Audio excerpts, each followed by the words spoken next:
নমস্কার। মজার কবি সুকুমার রায়ের লেখা সৎপাত্র। শুনতে পেলুম পোস্তা গিয়ে তোমার নাকি মেয়ের বিয়ে। গঙ্গারামকে পাত্র পেলে? জানতে চাও সে কেমন ছেলে? মন্দ নয়, সে পাত্র ভালো।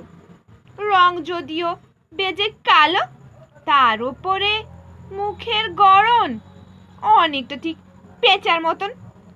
বিদ্যে বুদ্ধি বলছি মশাই, ধন্যী ছেলের অধ্যাবসায়। 19টি বার ম্যাট্রিক এসে ঘায়েল হয়ে থামলো শেষে। বিষয় আশয় গরিব বেজায়, কষ্টে শিষ্টে দিন চলে যায়। মানুষ তো নয় ভাইগুলো তার, একটা পাগল একটা গোয়ার, আর একটি সে তৈরি ছেলে